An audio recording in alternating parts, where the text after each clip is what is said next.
Brian May, the unstoppable power of Queen, the Red Special's master, unleashed a sound that became a generational anthem and left his mark on music's enduring history.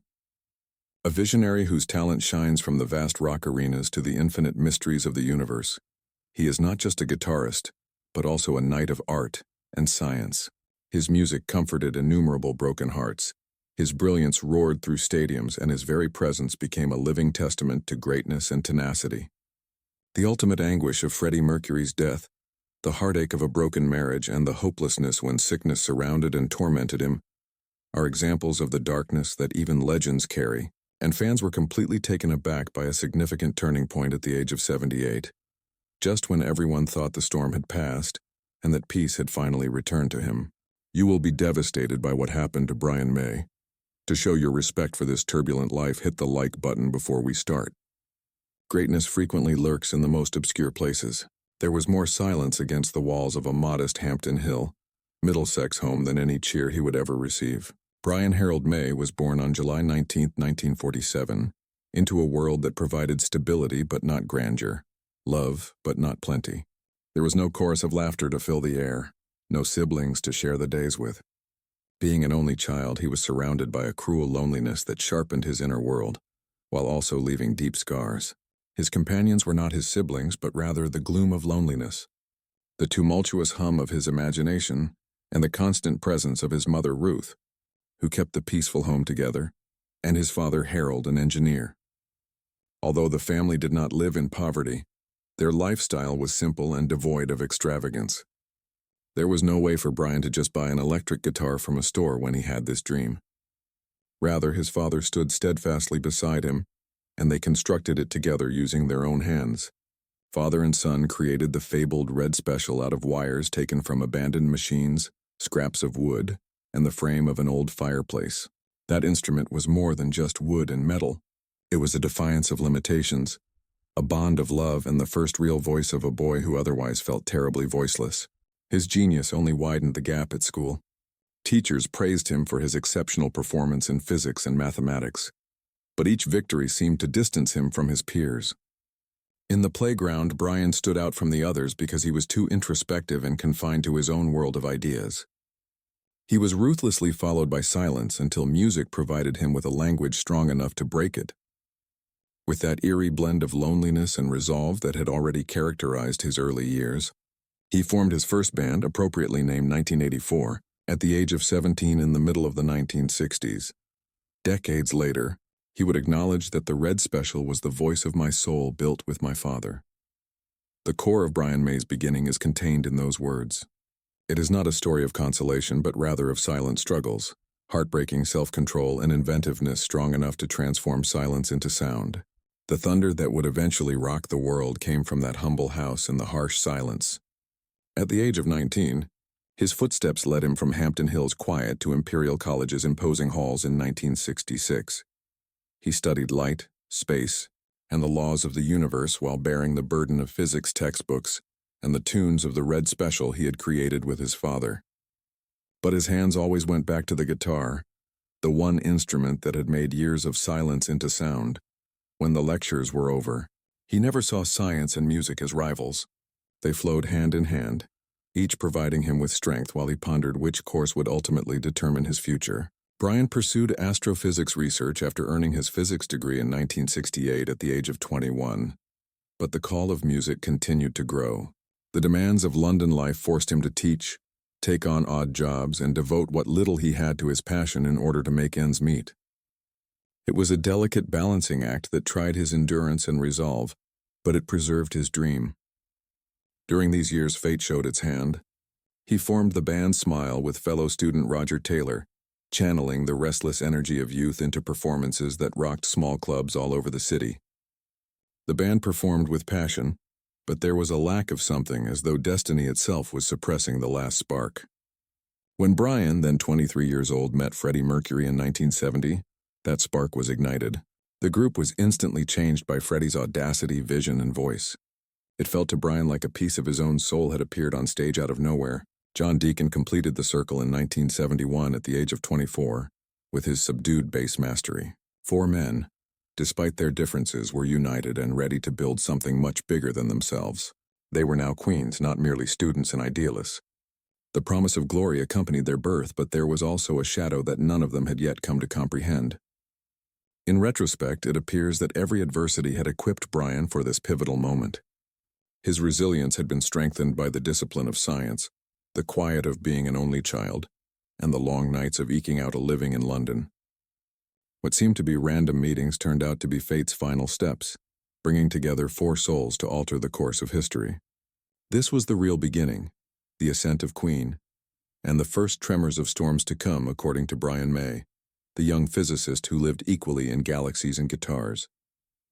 With a force that no one could ignore, Queen burst onto the global scene from the precarious beginnings of tiny clubs and uncertain futures. Bohemian Rhapsody, a song so bold, so odd, and so magnificent that it redefined what rock music could be, was released in 1975 when a night at the opera broke all expectations. As the band bore the burden of a million dreams, Brian May stood there, guitar in hand, creating layers of sound that would reverberate for generations. However, a harsher reality existed behind the curtains, even as the world bowed before their brilliance. The unrelenting schedules, the harsh tours, and the demand for perfection left wounds that could not be healed by praise. As a man who gave his all on stage before collapsing in private silence, Brian would later acknowledge that those years left him exhausted and broken. According to him, it had two lives, one that was brilliant in the spotlight and the other that was struggling to breathe in the dark. It was heartbreaking and draining. Nevertheless, his inventiveness flourished despite his fatigue. Some of the band's most eerie, enduring songs are those by Brian. He wanted to give the crowd a pulse and allow them to march in unison with the band. So We Will Rock You was more than just a stadium anthem. The raw pain of a soul on the verge of collapse was carried by Save Me. Brian acknowledged that and Who Wants to Live Forever, a song written with tears and resonating with tragic beauty, was a cry against mortality itself. It was written for the 1986 movie Highlander. Years later, he would remark that the song seemed to originate from a place of grief I had not yet fully faced. When you listen to those lyrics now, they foreshadow the losses that would soon destroy the band and cast shadows over their victories. In front of almost 2 billion people, Live Aid on July 13, 1985, marked the apex of this era. Queen gave what is still regarded as the best rock concert ever. As Freddie commanded the stage with unfathomable brilliance and Brian's guitar thundered through Wembley Stadium, the world was united in their music for a single, blinding hour.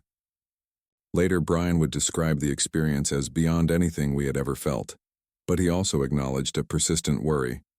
How could any band achieve perfection itself? Even though it was eternal, that victory came with a price. The fall that lay ahead grew heavier as they ascended higher. Beneath the splendor lay sacrifice. Long flights, restless nights, and the silent cost of celebrity tore at Brian's soul. He talked about feeling alone despite being surrounded by thousands of people, and that loneliness was exacerbated by the cheers that demanded he be untouchable. The band's unity, which was unbreakable on stage, frequently shook under the pressure of it as the soaring anthems concealed exhaustion. Fame gave us everything, but it also took away parts of us that we could never regain, he later thought. In retrospect, it is unsettling to observe how Brian's fingerprints influenced Queen's victories as well as their most sinister undertones. Even though his ballads whispered of sorrow and longing, his anthems had the power to raise entire stadiums to thunder. The contrast of those years is reflected in his work itself. Glory so intense it blinded, and shadows so profound they hinted at heartache. For Brian May, reaching the top was never just about getting famous. It was also about surviving. A test of his physical and mental fortitude and a victory earned via sacrifice and exhaustion. And we hear the sound of victory as well as the echoes of suffering that gave it significance in those songs, in those timeless notes. Even though the world was still filled with the thunder of Live Aid and the lights of Wembley, Brian May's life was already starting to take on a darker tone. He was higher than ever before because of his fame, but no amount of attention could ever drive away the storms that were about to hit. The first blow was delivered with devastating force in 1988. Ruth, Brian May's mother, died. At the height of his fame, at age 41, he felt stripped naked just as the world was celebrating him. Losing the woman who had initially stabilized his life was a wound no amount of applause could ever heal. for a man who had once poured his entire being into a guitar next to his father's hands. He was hollowed out not only by grief but also by guilt. He later acknowledged that his family had lost priceless time due to years of travel and Queen's never-ending machinery. He would admit, "I was away too much and I wasn't there when it mattered." The contrast was what made it cruel. His guitar thundered through arenas while he was performing, defiant, eternal, and thunderous. He was met with silence off stage, silence from the one voice he would never hear again. He had missed the most important moment. Somewhere between the din of Wembley and the silence of a hospital room. He didn't see her breathe out. He was never able to forgive himself. Every ovation became a reminder that the people he loved most were the ones who could no longer share it. And every note he played carried the weight of absence. She couldn't return with an encore. He felt like a son who arrived late to a door that would never open again, punished by time itself in hotel rooms all over the world, far from home. Brian talked about the sense of isolation that followed him like a shadow, and that no amount of fame could ease. He carried the echo of what he had missed, even amidst the cacophony of sold-out crowds. More than just a personal tragedy, the loss of his mother permeated his music, soaking into the sorrow of his ballads and the worn-out beauty of his melodies. It was an unhealed wound that shaped Queen's sound and character during its most eerie years. The second storm that ripped through Brian May's life that year was the dissolution of his marriage to Chrissy Mullen, whom he had wed in 1974, and who was the mother of his 3 children, Emily Ruth, Louisa, and James. They had started their story with a dream that still seemed flimsy, a modest London home and youthful hope. Joy, peaceful evenings, a father's first embrace of his newborn son. Louisa's laughter filling the house and Emily's gentle arrival in 1987 were all part of those early years. For a time, it appeared that family and music could coexist. However, as Queen became a worldwide sensation, the equilibrium was lost. The life they had created together was gradually destroyed by the unrelenting tours, the nights spent in distant cities, the constant pressure of the spotlight, and Brian's personal inner turmoil. By the middle of the 1980s, the distance between them was expressed in silence rather than miles. Chrissy later acknowledged that she felt alienated from her own marriage as she watched her husband give his all on stage and leave only pieces for her at home. The burden of absence was also felt by the kids. When James was still a young boy, he once questioned why his father belonged to the world rather than his family. Brian acknowledged that after leaving the stage to the cheers of thousands, he would enter deserted hotel rooms, troubled by the echoes of his loss. He acknowledged that the loneliness was intolerable and that the emptiness increased with each applause.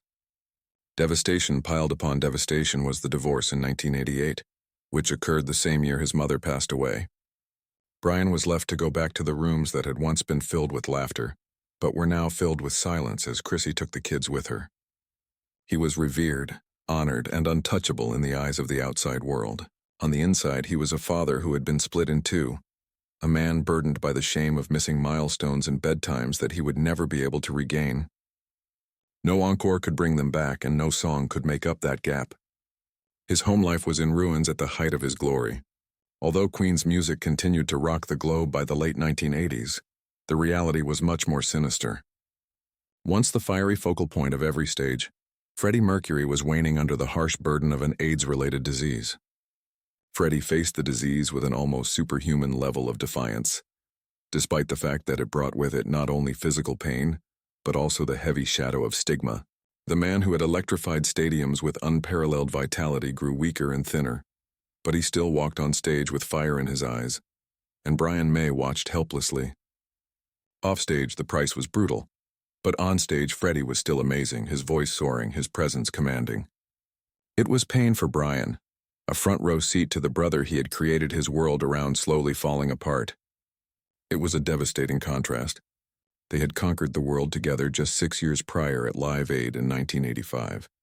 Freddie was fire incarnate as he strode across Wembley, with Brian's guitar thundering next to him.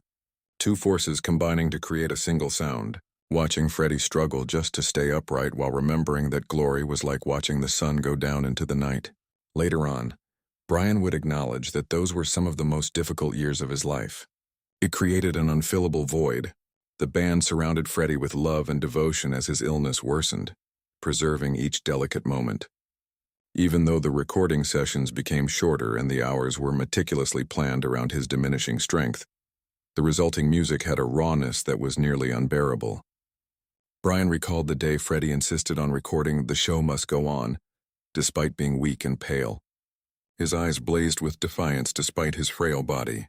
Still shaken decades later, Brian recalled that he said, "I'll do it, darling," and he went in and delivered it in one take. Brian heard the sound of a man giving everything he had left to the world, a friend securing his legacy with his last remaining strength, and he saw both farewell and victory in that one moment. In addition to being heroic, it was heartbreaking because Brian was aware of the costs associated with that fire. Then November 24, 1991 arrived. The battle ended in the silence of Garden Lodge. The 45-year-old Freddie Mercury, whose voice had ignited stadiums, passed away far too soon. It was a legend's death for the world. For Brian, it was heartbreak. The other half of his voice, the partner who had given his guitar life, was also leaving him. So it wasn't just a singer he was losing. Death put an end to all of Freddie's ideas, which included songs he had yet to write, stages he had yet to conquer, and dreams he had yet to ignite. No song, no science, and no prayer could prevent the ensuing silence. A melody interrupted, a life left unfinished. The last note escaped his notice. He would never be able to play it again. Years later, Brian would remark, "I still hear him, but he is not there." Days later, there was a painfully quiet, private, and intimate funeral. Only close friends and family were present, their sorrow too intense to express. Brian was unable to speak and stood apart, his head bowed. "I lost my closest friend and I couldn't speak," he would later admit with a broken honesty. Absence hung heavy in the room, a silence that seemed to eat away at sound itself. The world outside, however, was not quiet. Thousands of admirers poured into London streets beyond Garden Lodge's gates. In addition to lit candles that flickered through the chilly nights, they carried flowers, pictures, and handwritten notes. Fences vanished behind images of Freddie grinning as a child, and pavements vanished under rose blankets. The whole city seemed to have been turned into a shrine. Weeping strangers held each other and sang parts of "We Are the Champions" and "Bohemian Rhapsody" through trembling voices. The scene, a cathedral of grief constructed of love rather than stone, was unlike anything London had ever seen. With the aroma of flowers and the soft crackle of candles, the air itself seemed to be in mourning. It was undeniable evidence that millions of people had heard Freddie Mercury's voice, and that everyone on the planet mourned his passing. The days that followed were a haze of hopelessness for Brian. Inside, he plunged into a personal abyss while reporters gathered outside and headlines screamed around the world. He characterized the agony as incapacitating, a wound that drained him until music no longer seemed to have any purpose. For a while, he was overcome by depression and questioned whether he could continue at all. In retrospect, Freddie's passing signified more than just the end of an era. It was a lesson etched in sorrow, that genius can burn brightly and then fade away, and that beneath every hymn lies frail humanity.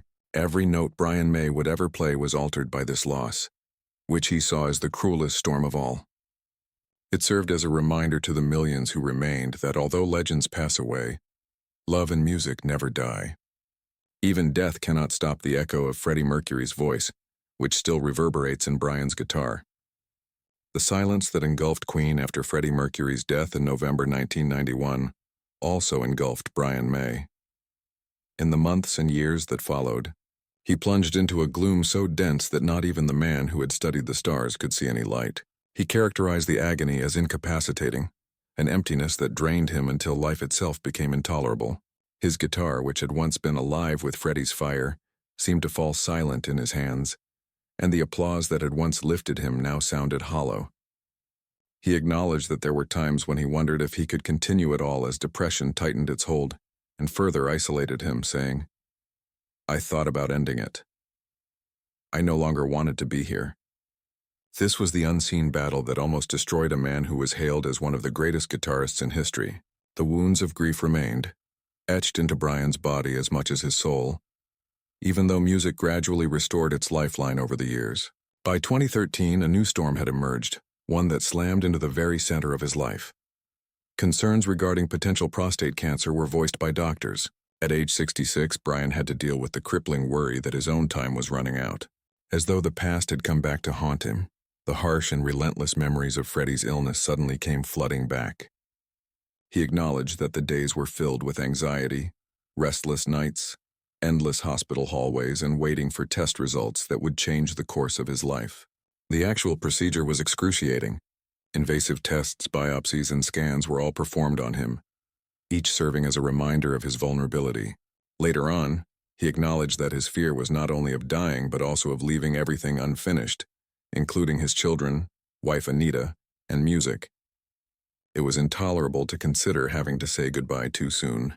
He remarked, "I kept thinking about Freddie and I wondered if this was my turn." The relief was immense upon receiving the final verdict. No cancer, all clear. He compared it to the quiet that follows a storm, a breath of fresh air that he had previously believed would never arrive. But the fear left its mark even in thankfulness. Brian came out resolved to make a change. He made dietary changes, embraced exercise, and consented to routine examinations. He talked candidly about cherishing the brittle gift of health. For him, surviving meant living a longer, wiser life with thankfulness ingrained in every pulse.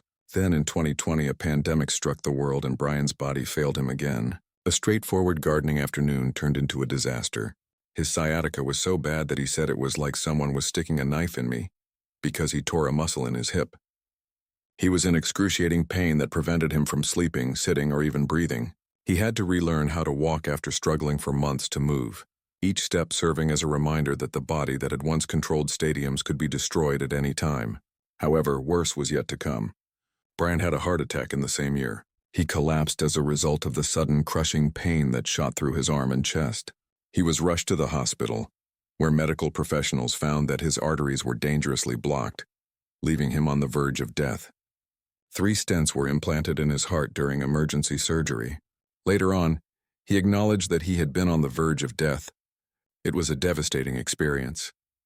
Brian stared at the sterile ceiling while lying in the hospital bed with machines beeping steadily beside him, wondering if this was his last moment. The fear seized him like ice as he remembered Freddie, who had died at the age of 45. The idea that his own story might come to an end in that quiet room was intolerable to a man who had already lost so much. Nevertheless, clarity arrived during that near-death experience. The stadium roar and the celebrity crowns vanished. The faces of his bandmates, his wife Anita, his kids, and the millions of fans who had supported him over the years were still visible through the fog. A man who had witnessed death up close enough to touch and who now painfully knew what really mattered. He not only came out alive, but also awakened. The trials continued even after they were over. Brian had delicate eye surgery to replace his lens in 2021 when he was 74 years old. Even though it was a clinical procedure, his words had more weight than medicine when he woke up. For him, it was more than just his eyesight being restored. He could now see the world more clearly. It served as a reminder that clarity only follows storms, and a metaphor for life after so much darkness.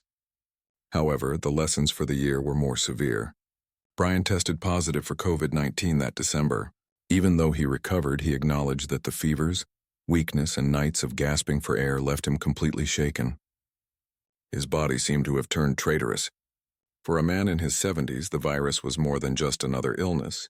It was a harsh reminder of his vulnerability, and how easily even the most basic activity like breathing could turn into a struggle. He publicly discussed his struggle to highlight the frailty of even the strongest lives, not to elicit sympathy. And in 2024, a minor stroke dealt yet another cruel blow. Unexpectedly, it took over his left hand, which had been the source of the Red Special's voice since he was a young boy. For a terrifying moment, Brian thought the unimaginable had happened and that the music inside of him might never be heard again. He said, "It was scary because my hands are everything." He was haunted like a shadow by the idea of silence, of never again evoking tenderness and thunder from the guitar he had constructed with his father. But he retaliated again. His ability to play again was restored through therapy, perseverance, and sheer willpower. With each note he was able to play, he expressed gratitude for life, music, and the blessing of being able to hold the instrument that had supported him through every hardship. But Brian resisted giving up in the face of every storm. With self-control and thankfulness, he started to reconstruct his life. He has adopted a plant-based diet since 2020, been transparent about his recuperation practices, and taken rigorous care of his body and heart. He practices rehabilitation, works out diligently, and lives with a perpetual sense of gratitude for every day. He used to punish himself by remaining silent, but now he expresses gratitude for his continued life, his ability to play, his ability to stand by Anita Dobson, his wife and partner since 2000, and his ability to face the audience that has never left his side. In retrospect, the period between 1991 and 2025 seems to be a symphony of survival and suffering. He had been all but destroyed by Freddie Mercury's death. He was pulled to the brink by depression. Near death and illness brought him down once more. But each time he managed to get back up, not broken but not scarred. Stents, scars, and painful memories are all still present on his body. The loss that time carved into him, the separation from his kids, and the absence of Freddie are all etched in his heart. Even so, his guitar continues to roar, his music continues to soar, and his presence continues to command. Brian May's story of health is not just about pain, it is about resilience. It tells the story of a man who, in the face of numerous storms that could have destroyed him, decided to rise, to continue playing, to continue living. At the age of 78, each note he plays represents more than just sound. It represents survival, thankfulness, and evidence that the spirit can persevere despite death. At 78 years old, Brian May is a living example of how greatness is determined by a lifetime of resiliency, love, and purpose, rather than by a single accomplishment. He has borne the heavy burden of fame's double edge, weathered storms of grief, and survived near-death experiences. He is still a rock star today, but he is also a husband, a scholar, an activist, and most importantly, a man who values the fleeting, priceless beauty of ordinary existence. The $5.4 million historic mansion in London that serves as his sanctuary feels more like a cathedral of memory to Brian than an estate. In a world that has taken so much from him, the 1890 structure's cedar shingles, arched leaded windows, and coffered oak ceilings seem to whisper permanence. There are no vacuous displays of excess within.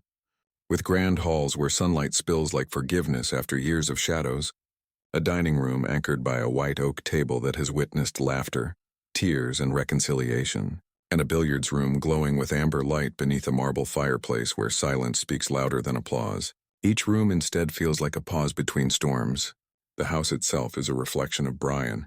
It is honorable, scarred, and resilient, yet it is beautiful because it has endured. A century-old magnolia tree, a living representation of resiliency and rebirth, blooms in the garden outside its tall windows. With meticulous attention to detail, he brought in contemporary amenities like a 6-zone climate control system and subdued lighting while maintaining the mansion's soul. It is more than just real estate to him. It is a haven where he and his wife, Anita Dobson, can enjoy the small pleasures in life away from the bustle of the outside world.